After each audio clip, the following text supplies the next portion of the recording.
not going to rest till we win? Let me say first some good news. Every one of the 47 Democratic senators is going to vote against that horrible, dangerous man, Russell Vogt, on Wednesday. Oh my God. Well, what have we got here? The Democratic senators. Chuck Schumer leads a cringy chant at the anti-Elon Musk rally. Oh my God. The Democrats are just beyond cringe at this point. As we're going to see, we're back on the Young Turks channel today. The Young Turks are making fun of this, of course. To their credit, they have been very harsh on the Democrats ever since the election, and they would say before the election too, but certainly ever since the election. It's painfully obvious that the Democrats just have to say they're out of touch is really a massive understatement. They have no idea what they're doing. They have no leadership. They have no plan. They have no policies that anybody's interested in or that anybody supports, apparently. And you're even going to see CNN is even in this clip going to make fun of this absolute cringe fest that is the Democratic Party. It's so cringe. Let's get into it. This is going to be good for a laugh. We have Ana Kasparian of the Young Turks talking about it. We will win. We will win. We will win. We won't rest. We won't rest. Gretchen. Yes, So they need the Democrats need a real leader. are you fired up after? I'm fired up and ready to go. Can't you see it in my face? For me, I'm disappointed in the lack of plan. I'm disappointed in the flat-footedness. I don't want to hear Chuck Schumer saying, "And we won't lose and we won't rest." Yeah, because they have lost. They lost big. And part of the reason why they lost is because there wasn't a plan to begin with. And I'm hoping that Bakari Sellers finally realizes that. Now, Chuck Schumer, the leader, if you want to call it that, of the Senate Democrats, is so embarrassing that even typical gung-ho, rah-rah, go Democrats panelists on CNN just really couldn't root for him. Congressional Democrats held a rally yesterday to protest Elon Musk's influence over Donald Trump, his presidency, and the entire federal government, which is a valid concern. It's just that the opposition party doesn't really seem well equipped to deal with this or respond to it effectively. But among the speakers was Chuck Schumer, who, as usual, was painfully cringy and unconvincing. Take a look. We're not going to rest till we win. Let me say first some good news.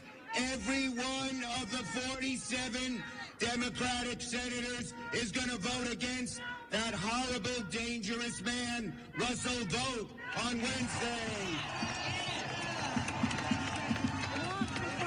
And we cannot allow Elon Musk and a small group of people to secretly, behind closed doors, take away our privacy, take away our dollars, take away everything we have.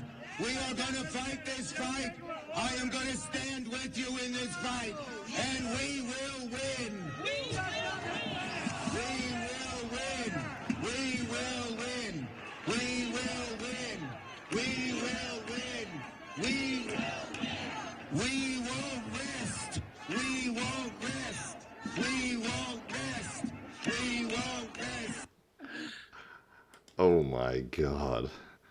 I can barely even stand to watch that.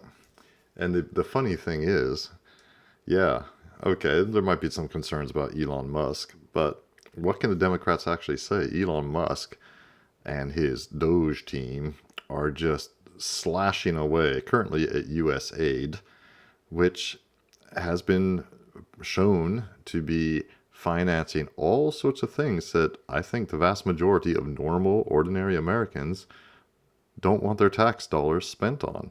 I certainly don't.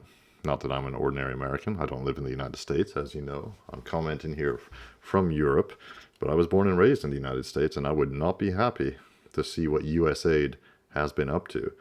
It's, it sounds to me like Chuck Schumer and the Democrats are very much against transparency in government. Let's see what Ana Kasparian here has to say.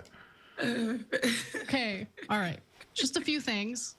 Elon Musk isn't doing any of this secretly. Okay, it's pretty public. It's been dominating the news cycle. God. And look, the person in the frame waving a literal cane around while this chant is going on, not great optics wise, not good when the party's trying to like portray energy and a vision.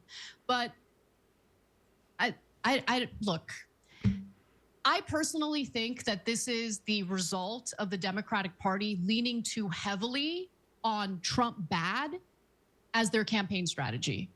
Okay, because when you just rely on that and you don't think you need to like strategize, be methodical, offer voters something, you're going to find yourself in the position you're in right now, where not only is the executive branch controlled by Donald Trump and the Republicans, but obviously Republicans control Congress.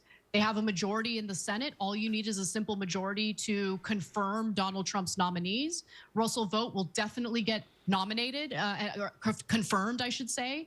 So when he mentions the 47 Democrats in the Senate who plan to vote against him, that's all fine and dandy, but that's not really going to matter if every single Republican votes to confirm him.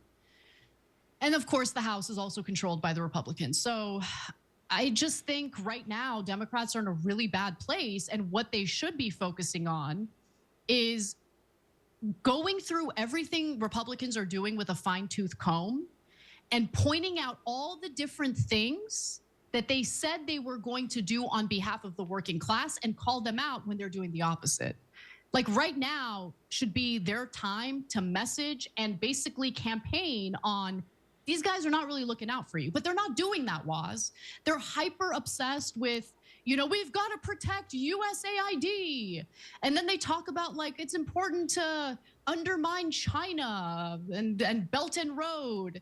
Why aren't you guys talking about the NLRB and how Donald Trump illegally fired a Democratic member on the National Labor Relations Board?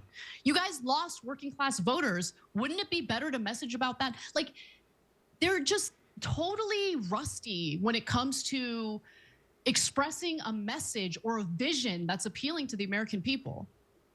Yeah, there's just no connection, though, to the language that plays with normal, everyday people. Again, we say this all the time. Like, I'm not a Trump fan, but like his messages cut through. Whenever he's like, whatever he says, he tries to say it as simple as possible, where somebody's like, okay, well, he's trying to do that. I may or may not disagree with it, but like, you know, it's all right. He's expressing a clear message about what he wants to do. Like this idea that as a party, what we stand for is the preservation of bureaucracy, the preservation of the established order, when every single indication we have from polling to election results is that normal people are sick of the established order and the status quo. Yeah, this guy gets it. It's hilarious just to watch how the Democratic Party has become exactly the party of this status quo, the party of the established order, the party of entrenched, bloated bureaucracy. They want to protect the grotesquely bloated federal bureaucracy. That's what the Democrats want to protect. And if you go, you know, if you listen to what they're saying, and you go on, God forbid, on websites like Reddit, where all sorts of Democrats and leftists are furiously typing up posts, they're all saying things like, Elon Musk is destroying our democracy. Well, since when has the bloated federal bureaucracy been our democracy? That's not our democracy, actually. Our democracy is made up of the branches of government. It's not made up of the bureaucracy that's grown up around it over the centuries, or at least certainly since the early 20th century. So that should who can be against slashing away at the federal bureaucracy? Well, apparently the Democrats can be, and I love it. I love that they're putting themselves in this position. They hate Trump so much that they have to reflexively oppose everything he does, even those things like slashing away at U.S. aid and other parts of the federal government, that ordinary people, normal people, I think, on either side of the aisle, they don't want it. They're happy to see that stuff slashed away. But the Democrats just don't get it. And I hope they continue down this path, because if so, they're going to deliver another stunning win for the Republicans in 2028. And maybe an even more stunning win, who knows, in the midterm elections in a couple of years. So it's shocking. But, you know, maybe they'll turn it around, but they're not going to turn it around with the leadership they have right now. So for me, it's a good sign. You know, I've told you before on many videos that my entire family, extended family, are all Democrats, liberals, progressives, some stripe of liberal or leftist. And next time I see them, we almost never talk about politics, because they know where I stand. But next time, if they do ask me, I'm going to tell them I love the Democrats now. You know, what the heck? I love the Democrats. You know, I hope they keep doing what they're doing. Anyway, let me know what you think in the comments. I find this very amusing. I think Trump is doing the right thing. He's